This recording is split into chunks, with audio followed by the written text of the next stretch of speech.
first step towards achieving your dreams is having the right coach. Get the best education with CAD.com Lab and make your AutoCAD 2D 3Ds Max dreams come true. Download the app now.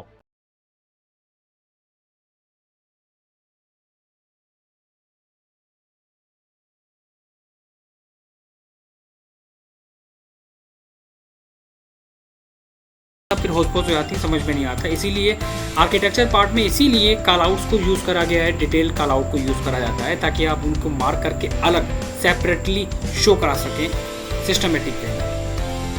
Light colour से mention करो, stretch करो, ऐसे enter, ज़्यादा मेहनत करने की ज़रूरत नहीं है।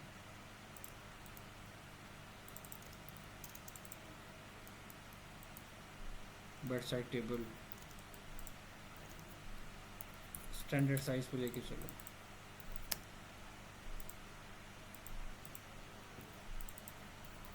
उनको डिज़ाइन करके रखना पड़ेगा पहले से ही आपको।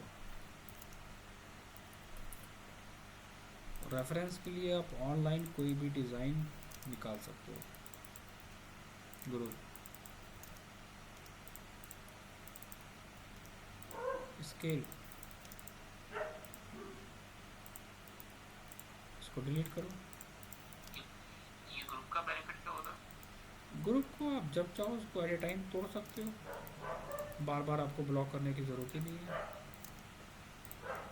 फिर ब्लॉक बनाओ, फिर ऑब्जेक्ट का ब्लॉक बनाओ, तो इससे बेटर है कि आप उसको ग्रुप करिए।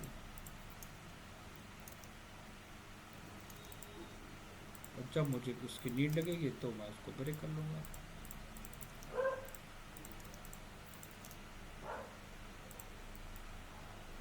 स्टैंडर्ड डायमेंशंस पे कुछ इस तरह हमारे ड्राइंग्स मस्ट है। आपके पास टेबल है, आप टैग लगाओ, बहुत इंपॉर्टेंट है। एक टैग लगाओ हर एक फर्नीचर आइटम का, लेकिन टैग के साथ नहीं देना है। फ्लोर प्लान में सिंपल मेंशन करना है, फर्नीचर लेआउट में हम इसको डिटेल के साथ मेंशन करेंगे। बेड है, टैग लगाओ।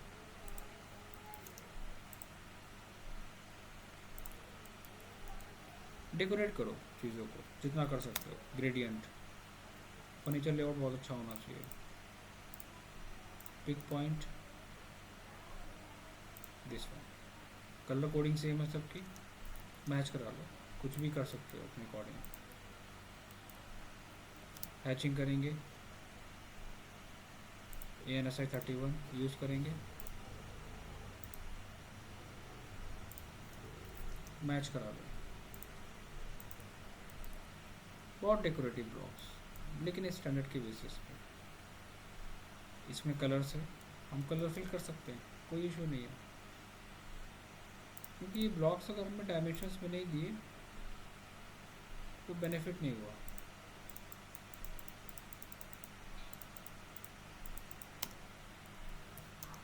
मैच कराओ,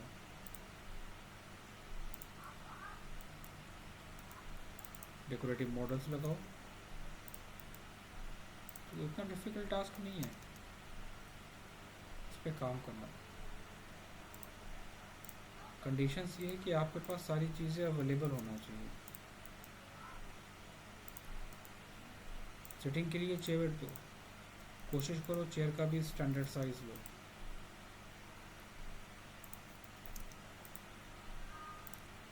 टीवी यूनिट डिज़ाइन कर रहे हो तो टीवी यूनिट भी स्टैंडर्ड साइजेस पे मेंशन करो। कितनी देर लगेगी आपको उसको डिज़ाइन करने में? कोई खास देर नहीं लगेगी। प्लानिंग करना कोई डिफ़िकल्ट टास्क नहीं है, सिस्टमेटिक वे में उसको डिज़ाइन करना इम्पोर्टेंट है।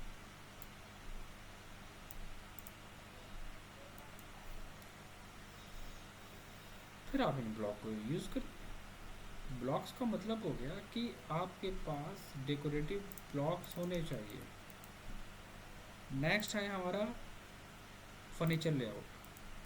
फर्नीचर लेआउट पर अगर आपको काम करना है तो आप सेम एज इट इज़ पूरी की पूरी ड्राइंग कॉपी पेस्ट करेंगे। पहला पॉइंट,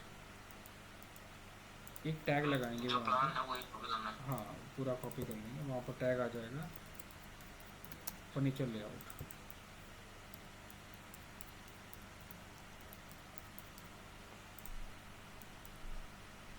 सारी एक्स्ट्रा डिटेल्स हम जितनी भी ड्राइंग्स में दी थी हम सब उसको रिमूव कर देंगे, आउटर एंड इनर डायमेंशंस को।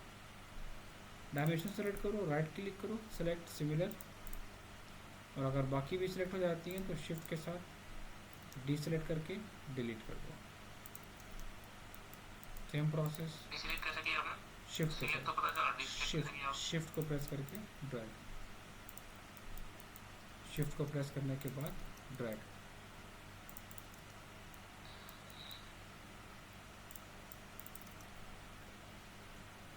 फर्नीचर लेआउट का मतलब होता है कि फर्नीचर की प्लानिंग करना, फर्नीचर की spacing, furniture layout, space planning, क्या स्पेस दे रहे हो, वॉशरूम डिज़ाइन कर रहे हो, तो ज़रूरी नहीं कि जो चीज़ें मैं एक्सप्लेन कर रहा हूँ उन्हीं को फॉलो करो, अपनी खुद ही क्रिएटिविटी लगाओ। ये हम गिलास देंगे यहाँ पर पार्टीशन का, यहाँ पर हमने डिसाइड करा है कि ठीक है यहाँ पर हमारे पास शावर एरिया होगा। चीज़ों को खुद से मेंशन करो ताकि इंटीरियर में इस पे काम करने में प्रॉब्लम ना आए। शावर का साइज़ दिस वन, शावर का मॉडल नहीं मिल रहा है, कोई बात नहीं, हम बेसिक वहाँ पर दे सकते हैं, डिज़ाइन बना के फिनिश। वॉशरूम है, ठीक है, तो पहले से ही डिसाइड कर लो इसको, ये WC हमारा कहाँ पर जाएगा, इसको मेंशन करो, कलर कोडिंग का ध्यान रखो। अब ये फर्नीचर लेआउट है तो फर्नीचर लेआउट का मतलब क्या हुआ कि आप डेकोरेटिव ब्लॉक्स को बना के पहले रखेंगे, उसके बाद आप ड्राइंग्स में मेंशन करेंगे। इनका यूज़ मत करो, कुछ ऐसे ब्लॉक्स का यूज़ करो जो बहुत इंपॉर्टेंट है। WC ये हमारा वैनिटी है, वैनिटी का हम टैग लगाएंगे वहाँ पर हर एक फर्नीचर्स का, this one is vanity. Vanity को डेकोरेट कर सकते हो, कलर इफेक्ट वगैरह देना चाहो दे दो, जितना अच्छा काम करोगे उतना ही बढ़िया है।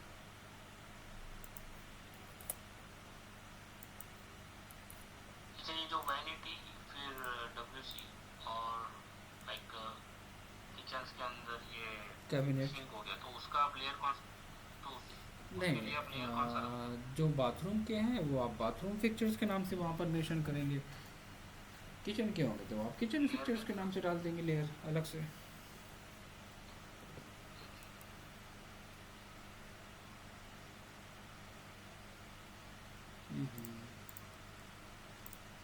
ये ऑब्जेक्ट हमारा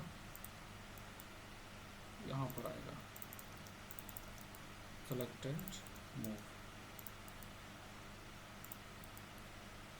दिस वन इज वैनिटी। तो ये हमने करा है एक परफेक्ट प्लानिंग डिसाइड करके कि कहाँ पर हमें क्या चीज़ें मेंशन करना है। ऐसे रैंडम नहीं देना है, ब्लॉक्स को यूज़ करना बेकार है, ब्लॉक्स का यूज़ नहीं होता है। फर्नीचर लेआउट कर रहे हो ना, तो फर्नीचर लेआउट के अंदर चीज़ों को थोड़ा सा डिसाइड करो, इंडोर प्लांट का इस्तेमाल करो कि ठीक है ये हमारा फर्नीचर लेआउट है, तो मैं क्या सोच रहा हूँ हमारे पास स्पेस होगा तो हम डेकोरेट करेंगे उसको। फ्लोरिंग को हमें नहीं देना है। शावर एरिया में अगर हम चाहें तो नॉर्मल दे सकते हैं फ्लोरिंग। यहाँ पर हम आते हैं, मुझे यहाँ पर मिलेगा नेट पिक पॉइंट, साइज़ हम यहाँ पर एक्सटेंड कर लेंगे, बहुत लाइट। और फर्नीचर लेआउट के अंदर इम्पॉर्टेंट होता है ओवरऑल स्पेस प्लानिंग को साथ साथ लेके चलना। क्या साइज़ आपका यहाँ पर आ रहा है, वैनिटी का साइज़ आपने क्या लिया है यहाँ पर, इनके साइज़ को कंट्रोल करो CH एंटर करके, सबसे बेस्ट है। एक साइज़ को चेंज करेंगे, बाकी को हम मैच करा देंगे। साइज़ क्या है इसकी, टैग क्या है, हर एक पॉइंट को वहाँ पर प्रॉपर वे में ऐड कराना, तब हमारा कहलाएगा फर्नीचर लेआउट। ये हमने यहाँ पर बेड दे दिया, ठीक है। अब बेड तो सिंपल तो हम दे सकते हैं, लेकिन कोशिश करो वहाँ पर डेकोरेटिव मॉडल्स यूज़ करने की, मतलब कि क्या, लाइक कुछ इस टाइप के मॉडल्स यूज़ करो, उनको डिज़ाइन करके रखो पहले। इंडोर प्लांट, सिटिंग का area, everything, wardrobe,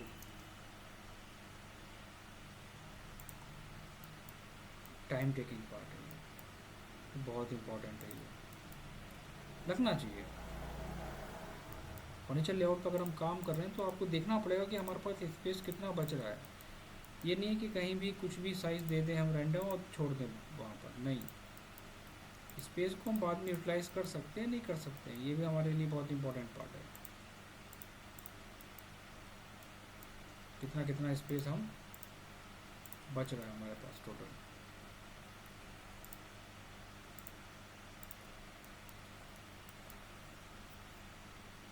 same powder room है हमारे पास। वैनिटी के साइजेस के बारे में पढ़ो। अब यहाँ पर हम डिस्कस करेंगे कि अगर हमें नहीं पता है स्टैंडर्ड साइज़ के बारे में, क्योंकि इसके लिए थ्योरी बहुत इंपॉर्टेंट है, थ्योरी के बिना हम काम नहीं कर सकते, बिल्कुल फैक्ट बताऊँगा। चीज़ों को कॉपी पेस्ट करने से ड्राइंग्स नहीं बनती हमारी। ड्राइंग्स में हमें हर एक पार्ट को देखना पड़ेगा।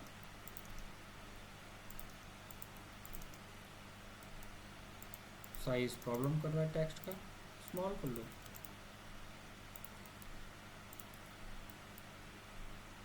WC कॉपी पेस्ट करके वहाँ पर लगाओ एंड रोटेट।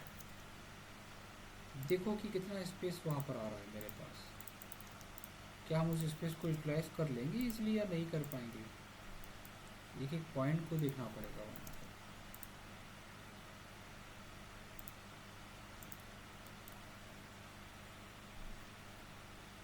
मॉडर्न बाथरूम आगे डिज़ाइन करना चाहते हो, आर्किटेक्चर के साथ साथ इंटीरियर पे काम करना चाहते हो तो डेकोरेट करो। किचन दिया है, किचन के बारे में एक्सप्लेन करो, यहाँ पर इसके डेकोरेटिव मॉडल्स वगैरह मेंशन करो, इनकी स्पेस प्लानिंग, कितना किचन का हमारा स्पेस बच रहा है यूज़ करने के बाद, इनके भी डेकोरेटिव ब्लॉक्स लगाओ। डाइनिंग टेबल है हमारे पास, डाइनिंग टेबल को डेकोरेट करो कुछ इस तरह, कहाँ पर यूज़ करना है प्लेस करो एंड डिलीट। क्या क्या साइज़ होते हैं मुझे थोड़ा सा एक्सप्लेन करो, टाइप्स ऑफ फर्नीचर के साइजेस के बारे में।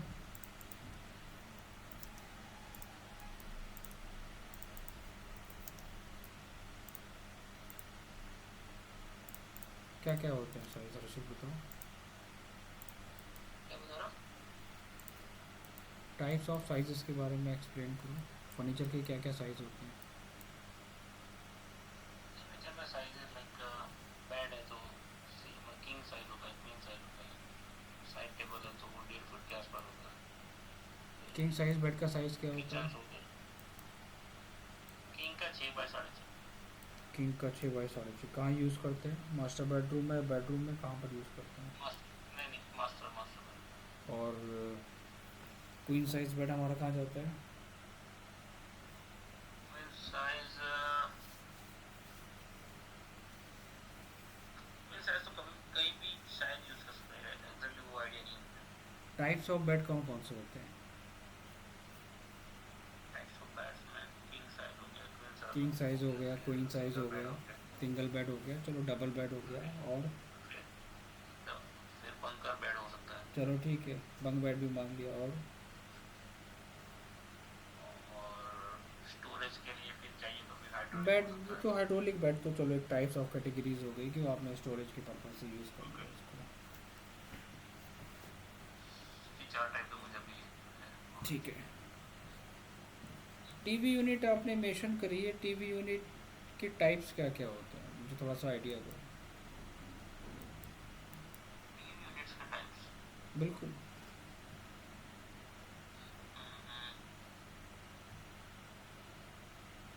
एक बेस रेट और वॉल रेट पता है, लेकिन टाइप्स मुझे नहीं नॉलेज इतना ज़्यादा। बेड साइड टेबल्स आपने मेंशन करी है, ठीक है बहुत अच्छी बात है। इस बेड साइड टेबल का नेम बताओ,